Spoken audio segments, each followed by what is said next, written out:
Shalom, selamat pagi Bapak-Bapak, Ibu-Ibu Jemaat GBIS Haleluya Palur dan juga sahabat-sahabat ibadah online dimanapun berada, baik yang ada di dalam negeri maupun yang ada di luar negeri. Hari ini kita merayakan Paskah, di mana Yesus bangkit dari kematiannya. Akan kita rayakan, akan kita nikmati, tetapi bukan Paskah yang kebangkitannya, tetapi kita akan proses dari kematian Yesus sampai dengan kebangkitan Yesus yang akan menjadi proklamasi bagi kita, yaitu suatu kemenangan di dalam hidup kita. Mari kita berdoa. Bapa, kami mengucap syukur pagi hari ini Engkau izinkan kami untuk menikmati Paskah. Engkau ajarkan kepada kami pengorbanan Yesus yang luar biasa, menjadikan jalan yang luar biasa di dalam kehidupan kami. Bekerjalah ya Tuhan, melalui kuasa Roh-Mu yang kudus, sehingga ibadah online hari ini menjadi ibadah yang luar biasa bagi kami. Dalam nama Yesus kami telah berdoa dan mengucap syukur. Yang percaya katakan amin. Sewaktu saya pelayanan ke Semarang, saya diajak oleh anak saya lewat jalan tol. Begitu indahnya. Melewati jalan yang halus, melewati jalan yang mulus, melewati jalan yang sepi, dan indahnya jalan tol luar biasa. Kanan, kiri, sawah, depan nampak gunung, dan sebagainya. Sungguh indah lewat jalan tol. Dan di jalan tol itu ada rambu-rambu. Kalau ke kiri ke arah mana, kalau mau ke Semarang mau ambil jalan yang mana.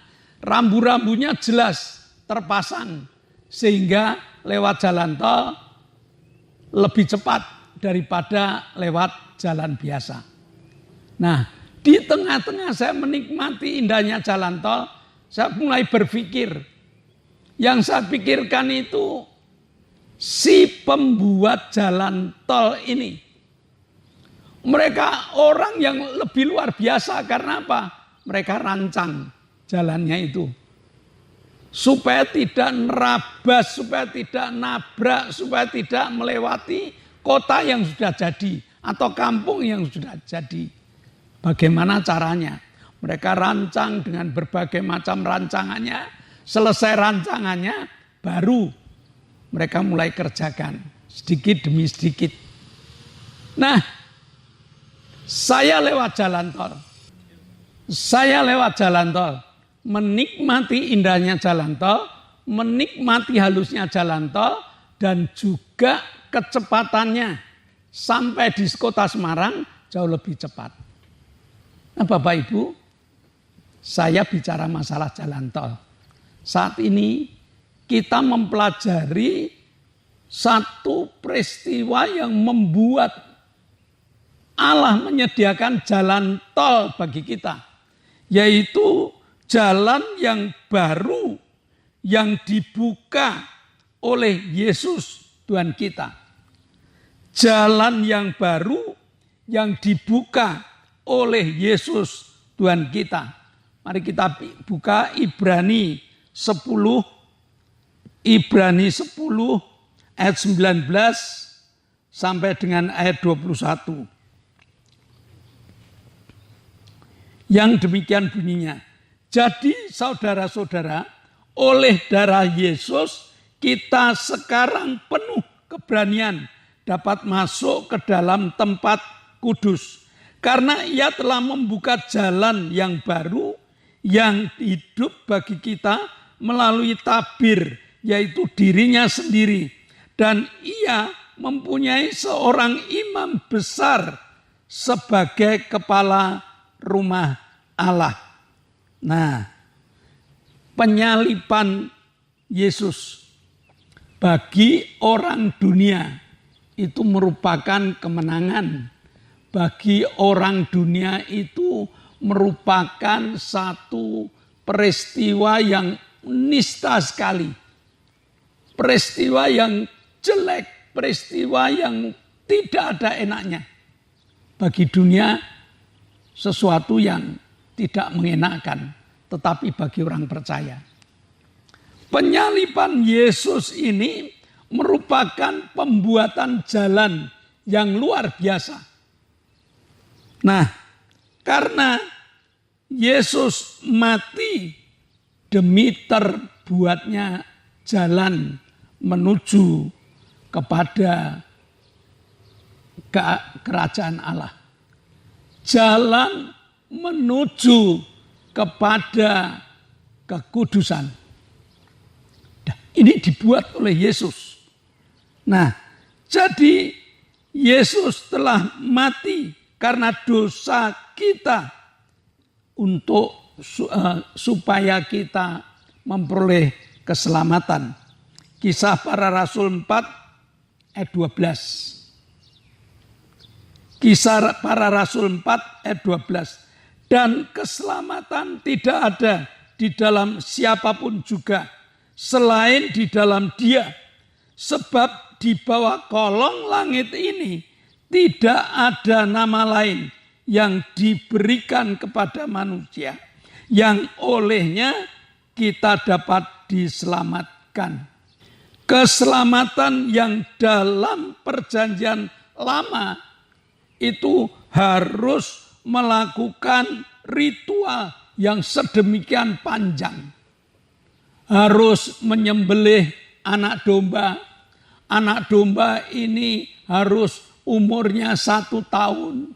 Anak domba ini harus dikurung terlebih dahulu 14 hari. Itu untuk ritual Paskah, ritual keselamatan bangsa Israel, ritual pembebasan bangsa Israel dari Mesir. Ya, jadi harus dengan ritual yang sedemikian beratnya, harus disembelih, dimakan dengan tanpa rasa, sayurnya sayur pahit dan sebagainya. Dan darah anak domba ini harus dioserkan ke jenang pintu dari rumah-rumah orang Israel yang kepingin menikmati keselamatan. Melalui ritual. Nah, sekarang bagi kita ritual itu diperpendek. Tidak pakai ritual macam-macam. Tidak menyembelih domba. Tidak melihat domba itu umurnya berapa. Tidak melihat domba itu cacat atau tidak. Tetapi cukup dengan percaya pada Yesus. Cukup dengan kata aku percaya Tuhan. Walaupun percaya ini harus dilandasi dengan kesungguhan.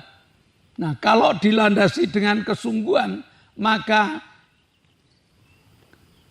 Kisah Para Rasul 4 ayat 12 tadi dikatakan, di kolong langit ini loh, tidak ada nama lain, tidak ada orang lain yang diberikan oleh Allah untuk memberikan keselamatan kecuali nama Yesus Kristus. Nah, ingat Bapak Ibu, begitu kita percaya pada Yesus, begitu keselamatan itu dimudahkan oleh Yesus, setan tidak berdiam diri. Dia selalu membisikkan bisikan lamanya. Dia selalu mengatakan, coba lihat nenek moyangmu. Untuk keselamatan itu nenek moyangmu tidak seperti kamu ini. Bahkan mungkin tidak hanya nenek moyang, lihat bapak ibumu. Kalau bapak ibumu kepengen menikmati keselamatan, dia harus melakukan ini, melakukan ritual itu, melakukan kegiatan ini, melakukan kegiatan itu. Kita ditantang, masih berani tidak percaya kepada Yesus? Dia yang telah mati di kayu salib, yang telah mati mengorbankan dirinya. Hanya ingin membuat jalan kepada Allah.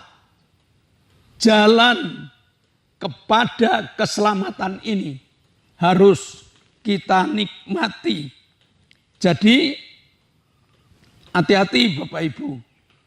Ya, kalau kita sudah berani percaya pada Yesus, maka Yesuslah yang membuat jalan pendamaian. Roma 3 ayat 25. Roma 3 ayat 25. Kristus Yesus telah ditentukan Allah menjadi jalan pendamaian karena iman. Dalam darahnya hal ini dibuatnya untuk menunjukkan keadilannya karena ia telah membiarkan dosa-dosa yang telah terjadi dahulu pada masa kesabarannya. Jadi sekali lagi Roma 3 ayat 25, Kristus Yesus telah ditentukan Allah. Bukan ketentuan manusia lagi, bukan ketentuan pejabat, bukan ketentuan orang kaya, tetapi ketentuan Allah memberikan Yesus Kristus menjadi jalan pendamaian. Nah, jadi jalan pendamaian antara manusia dengan Allah yang tadinya jalan ini sudah dihapus oleh Allah akibat dosa. Begitu Adam jatuh ke dalam dosa, jalan kepada Allah ini sudah ditutup. Jalan kepada Allah ini sudah dihilangkan. Sehingga manusia mengalami kebingungan untuk datang kepada Allah. Mungkin manusianya mengatakan, aku bisa dengan cara ini, dengan cara itu. Tetapi Allah tetap mengatakan, sampai pada Allah butuh penyelamat yang ditentukan oleh Allah. Yang waktu itu disembelihlah domba. Yang waktu itu dengan ritual penyembelihan anak domba, pengorbanan anak domba, dan seterusnya.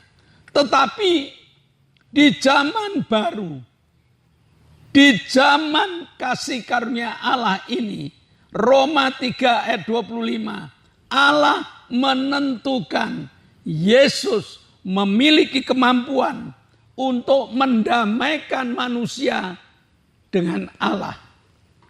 Nah, dengan iman kita yang kita buka, ya Tuhan Yesus, aku percaya bahwa pengorbananmu di kayu salib ini supaya aku bisa berdamai dengan Allah, supaya jalan damai ini yang kau buat ini aku lalui dengan iman percayaku. Aku bisa datang kepada Allah kapanpun juga. Aku bisa berdoa kapanpun juga melalui di dalam nama Tuhan Yesus Kristus. Nah, dan jalan yang ketiga adalah jalan menuju pada kehidupan. Yesus mati di kayu salib dengan tujuan supaya manusia yang percaya kepadanya memperoleh hidup. Kisah Para Rasul 2 ayat 28. Kisah Para Rasul 2 ayat 28. Engkau memberitahukan kepadaku jalan kehidupan. Engkau akan melimpahi aku dengan sukacita di hadapanmu. Nah, kalau kita lewat jalan tol, maka kadang-kadang kita dihadapkan dengan rambu-rambu. Mau belok mana? Mau belok ke arah Salatiga atau mau belok ke arah mana? Ada rambu-rambunya.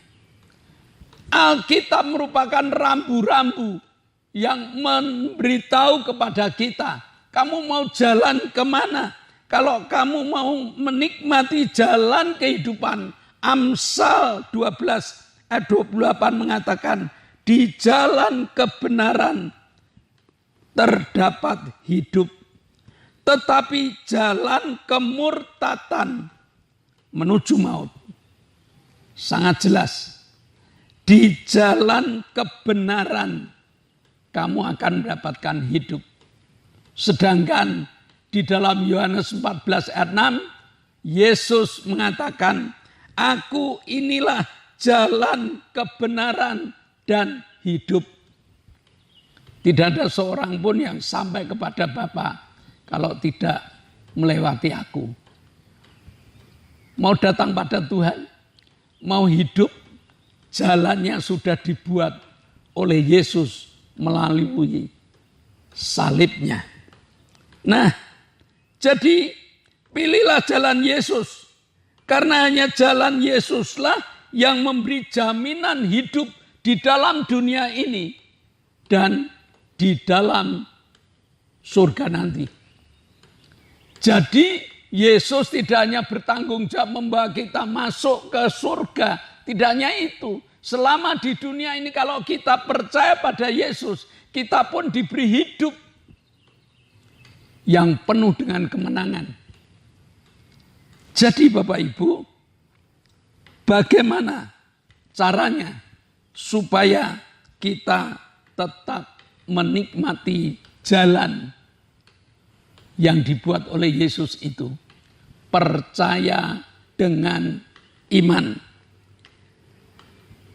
Dengan percaya dengan iman, percaya total bahwa Yesus yang telah mati di atas kayu salib itu membuat jalan keselamatan kepada kita. Percaya dengan total dan menghargai pengorbanan Yesus itu sangat berguna bagi kita. Berguna yang pertama adalah menebus dosa-dosa kita. Dan yang kedua adalah memberikan penyembuhan kepada segala macam penyakit kita. Dan yang ketiga adalah memberikan pelepasan dari berbagai macam masalah-masalah yang kita miliki. Terimalah darah Yesus di hari Paskah ini. Terimalah karya Yesus yang besar membuat jalan, mempercepat sampainya kepada tujuan kita. Menyelesaikan masalah, menikmati kesehatan kita, dan hidup di dalam kemurahan Yesus. Selamat Paskah, Tuhan memberkati. Bapa, kami mengucap syukur hari Paskah ini Engkau telah menjelaskan kepada kami bahwa Yesus membuat jalan baru bagi kita. Jalan yang indah bagi kita. Jalan yang lurus bagi kita untuk sampai kepada Engkau. Berdamai dengan Engkau. Diampuni dosa kami. Disembuhkan penyakit kami. Diselesaikan masalah kami. Oleh sebab itu, kami nikmati dengan iman kami. Dalam nama Yesus, kami telah berdoa dan mengucap syukur. Yang percaya katakan amin. Shalom Bapak, Ibu dan Saudara. Sebelum kita selesai, ada beberapa pengumuman terlebih dahulu. Yang pertama, GBIS Haleluya Palur sudah mengadakan ibadah onsite, ibadah tatap muka. Ibadah ini dengan jadwal Minggu jam 7 pagi, ibadah anak sekolah minggu. Dan jam 9 ibadah umum atau biasa disebut ibadah raya. Lalu tiap hari Selasa jam 6 sore ada ibadah pendalaman Alkitab. Kita akan belajar satu ayat kita dalami, satu ayat kita dalami. Lalu hari Jumat ada 2 kegiatan. Satu ibadah permata yang dimulai jam 6 sore, Jumat jam 6 sore. Lalu yang kedua ibadah cabang yang dimulai Jumat jam 6.30. Kami harap jemaat dapat mengikuti baik mengikuti cabang atau mengikuti ibadah permata, supaya kita makin kaya firman Allah yang kita nikmati. Hari Sabtu ada Youth Revive Generation. Kaum muda punya acara dengan ibadahnya, dengan berbagai macam kreativitasnya. Undang kaum muda, anak-anak, putra-putri, bapak ibu yang masih usia muda, yuk didorong supaya mereka dapat berorganisasi, berkarya bersama anak-anak muda seusia dengan mereka, punya berbagai macam kreativitas. Pengumuman cukup sekian, mari kita akhiri di dalam doa. Kami bersyukur padamu Tuhan, Engkau telah pimpin ibadah kami, Engkau hadir dalam hati kami, Engkau beri kami firman-Mu. Bapa, pagi ini, saat ini kami berdoa untuk bangsa dan negara kami. Tuhan pimpin berkati bangsa dan negara kami. Engkau akan pimpin berkati pemimpin-pemimpin negara kami di dalam melaksanakan tugas-tugasnya. Bapa pimpin berkati. Kami berdoa untuk TNI Polri yang mengamankan negara kami. Tuhan pimpin berkati beliau. Tugas-tugasnya Tuhan pimpin berkati agar yang dilakukan berkenan di hadirat-Mu. Dan bangsa dan negara kami menerima keamanan yang dari-Mu. Kami menyerahkan semua ke dalam tangan-Mu Bapa. Doa kami hanya di dalam nama Yesus. Kami berdoa dan bersyukur. Bapa, kami mengucap syukur pada pagi hari ini kami boleh berdoa untuk teman-teman kami bahwa mereka mendapatkan jamahan bilur Yesus. Untuk Ibu Gito yang sakit kakinya dan kadang-kadang sesek. Ibu Mintarsih pasca operasi ususnya. Arin yang tulangnya rapuh. Bapak Petrus Sutrisno yang gagal ginjal, dan juga saudara Bapak Isa yang sudah sepuh, Bapak Ngadiman yang juga mengalami stroke ringan, Ibu Mariati yang kepingin memiliki kesehatan yang sempurna. Mereka Tuhan percaya bahwa bilur-Mu menyembuhkan. Maka kami tindak dalam nama Yesus. Jadilah sembuh. Kami juga berdoa untuk Bapak Paulus Sugito. Kami berdoa untuk Ibu Satinem. Kami berdoa untuk Ibu Bambang. Dan juga saudari kami Lili yang telah Kau sembuhkan. Kami percaya Engkau juga menyembuhkan. Engkau juga memberikan keberanian untuk bersaksi. Kami masih berdoa Tuhan untuk saudara kami yang jauh di Balikpapan. Saudara Markus Ngadio, saudara Widodo yang mengalami sakit penyakit. Tidak ada peristiwa yang mengatakan mustahil bahwa di dalam nama Yesus mereka pun disembuhkan.